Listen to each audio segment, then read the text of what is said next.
Welcome guys. आज हम discuss करेंगे chapter number 6 first year class का सीक्वेंस एंड सीरीज़। तो सबसे पहले डिस्कस करते हैं कि सीक्वेंस क्या होती है। An ordered set of numbers form according to a definite rule is called sequence और प्रोग्रेशन। इट मीन्स कि आप नंबर्स को इस तरह अरेंज कर दें कि उसके अंदर आप कोई रूल डिफ़ाइन कर दें और वो रूल अपनी मर्ज़ी के मुताबिक भी आप असाइन कर सकते हैं। फॉर एग्ज़ाम्पल, मैं नंबर्स बना रहा सीक्वेंस बना रहा हूँ, पहला मैंने टर्म ले ली 1।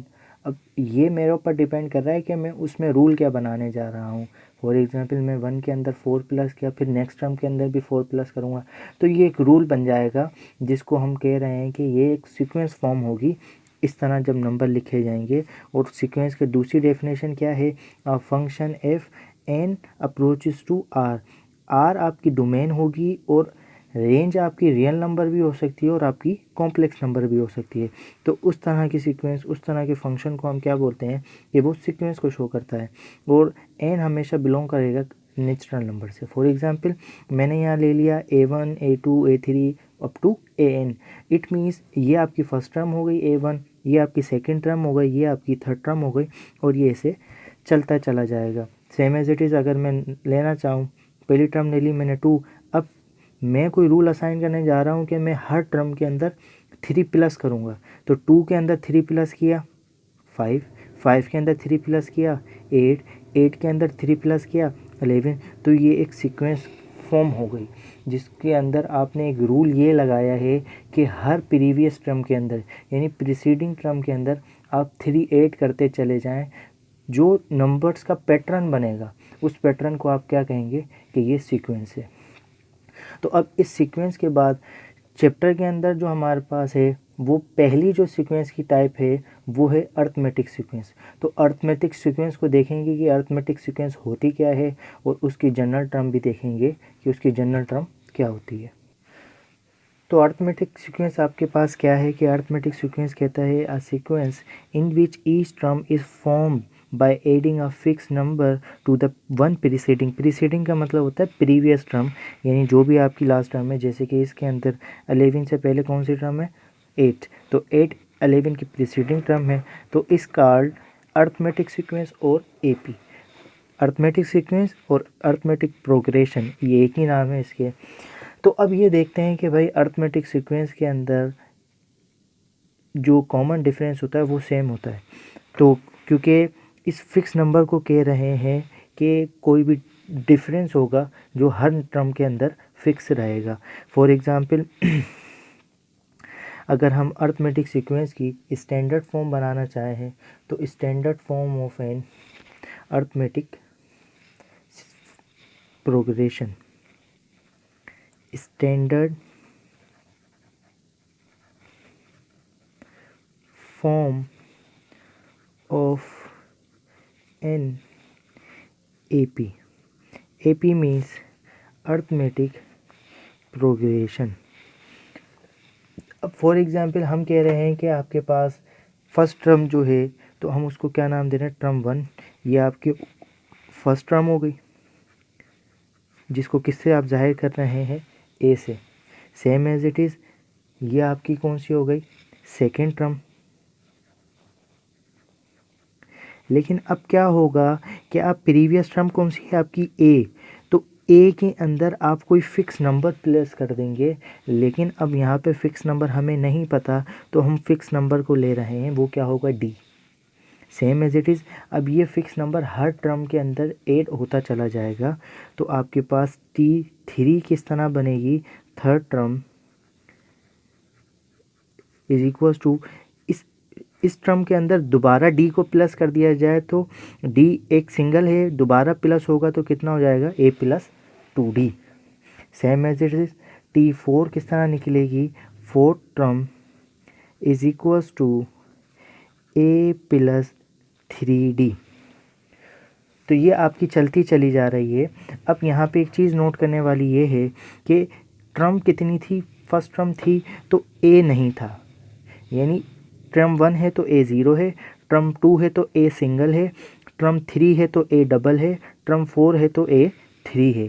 इट मीन्स टर्म ज़्यादा है और D की वैल्यू एक कम है। अगर फॉर एग्ज़ाम्पल ये मैं टर्म n तक लेकर चला जाऊं, यानी nth टर्म, तो a तो सेम चल रहा है सबके अंदर, तो अब n में से एक कम हो जाएगी, तो 3 4 5 6 अब n तक पहुंची है, तो n में से एक कम हो जाएगी, तो आ जाएगा n-1 इंटू डी। जैसे कि हम इसको इस तरह भी लिख सकते थे, a प्लस 4 4-1 इंटू डी। एक ही बात हो गई ना, 4 में से 1 कैंसिल हुआ, यानी 1 माइनस किया, डी 3d हो जाता।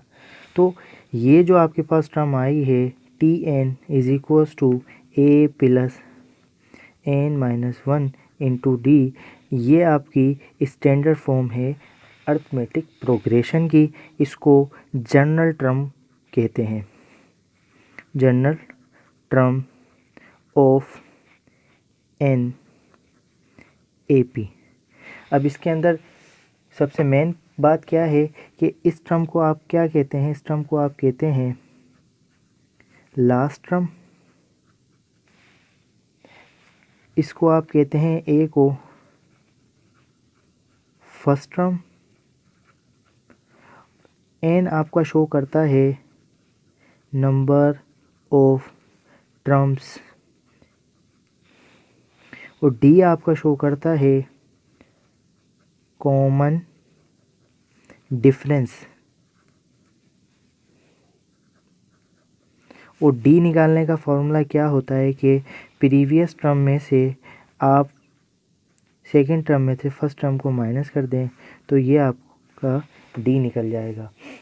तो ये था अर्थमेटिक सीक्वेंस, और इसकी जनरल हमने ये देखी कि जनरल फॉर्म किस तरह बनाई जाती है। फॉर एग्जांपल अगर इसकी एग्जांपल लें कि अर्थमेटिक सीक्वेंस होती कैसे है और इसको पहचाना कैसे जाता है, तो फॉर एग्जांपल मैं आपके सामने एक अर्थमेटिक सीक्वेंस लिखता हूँ जिसमें हमारे पास है 1 4 7 10। अब इसमें एक चीज़ नोट करें, क्या इसके अंदर डिफरेंस सेम है? 4 में से 1 को माइनस करा 3, 7 में से 4 को माइनस करा 3, 10 में से 7 को माइनस करा 3। इट मीन्स इसके अंदर जो टर्म्स का जो डिफरेंस है, टर्म्स का जो डिफरेंस है वो क्या है? सेम। तो हम इसको बोलेंगे कि ये एक अर्थमेटिक प्रोग्रेशन है। क्या है ये? अर्थमेटिक प्रोग्रेशन है।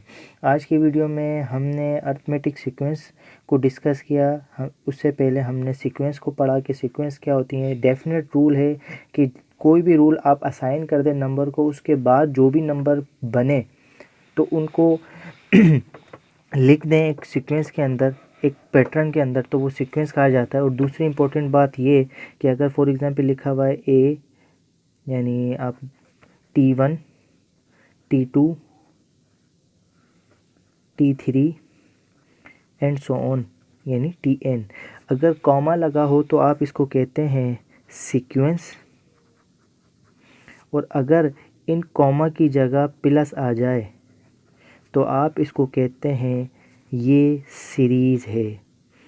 इसमें इतना सा ये फ़र्क है सीक्वेंस और सीरीज़ के अंदर। सीरीज़ कैसे पहचानी जाती है कि इसके अंदर प्लस आता है, और सीक्वेंस कैसे पहचानी जाती है, उसके अंदर कॉमा आता है। आज तक के लिए इतना ही। नेक्स्ट वीडियो में हम 6.1 को डिस्कस करेंगे। मज़ीद वीडियोस के लिए चैनल को लाइक करें, वीडियो को भी लाइक करें, चैनल को सब्सक्राइब भी करें। Thank you.